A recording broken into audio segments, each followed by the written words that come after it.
Le grand forum minier africain Investing in African Mining Indaba 2023 s'est ouvert à Cape Town, en Afrique du Sud. Chef d'État d'un pays reconnu comme un scandale géologique, le président de la République Félix-Antoine Tshisekedi Tshilombo est arrivé à Cape Town pour participer ce mardi 7 février à cet important forum placé sous le thème « Débloquer l'investissement minier africain, stabilité, sécurité et approvisionnement ». Du haut de la tribune de ce grand rendez-vous, notamment d'entrepreneurs du secteur minier, 500 au total venus du monde entier, pour discuter des défis et des opportunités auxquelles est confrontée l'industrie minière du continent. Le chef de l'État a présenté sa vision de la transformation du secteur minier de la RDC. Le président Félix-Antoine Tshisekedi Tshilombo a toujours soutenu l'idée d'avoir des industries locales, des transformations de produits miniers afin de permettre aux populations africaines de bénéficier de plus d'avantages, des richesses du sous-sol de leur pays.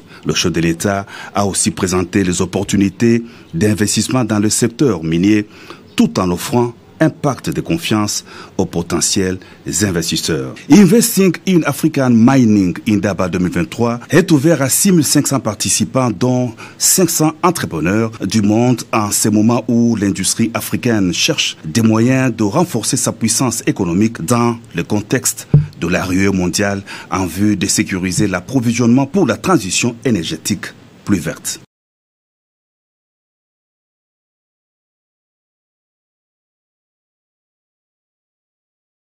L'histoire atteste que mon pays a toujours été présent à tous les grands rendez-vous des révolutions industrielles, mais malheureusement que sa population n'en tire aucun quelconque profit. Une fois encore, nous nous retrouvons aujourd'hui pour un grand rendez-vous, celui de renforcer la résilience au changement climatique à l'échelle mondiale. Et il est de plus en plus évident que la sécurité climatique, la sécurité énergétique et la sécurité alimentaire vont de pair. La République démocratique du Congo est encore prête à jouer sa partition. Mais cette fois, nous voulons que le peuple congolais y trouve pleinement son compte.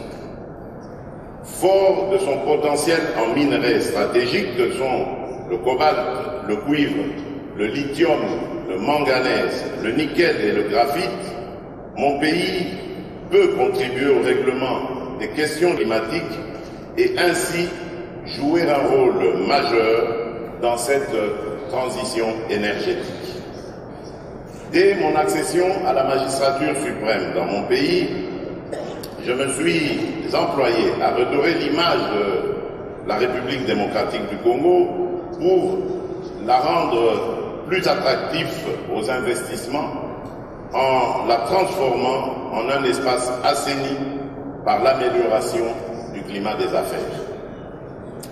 J'ai instruit donc le gouvernement de prendre des initiatives allant dans le sens de s'inscrire dans une dynamique permettant l'amélioration du climat des affaires en veillant à ce que la mise en œuvre de ce cadre favorable aux affaires concourt réellement au bien-être de nos populations.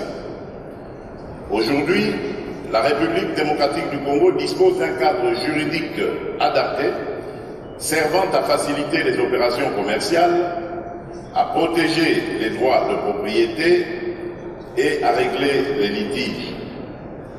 Les avantages fiscaux et autres facilités liées à la promotion des investissements sont accordés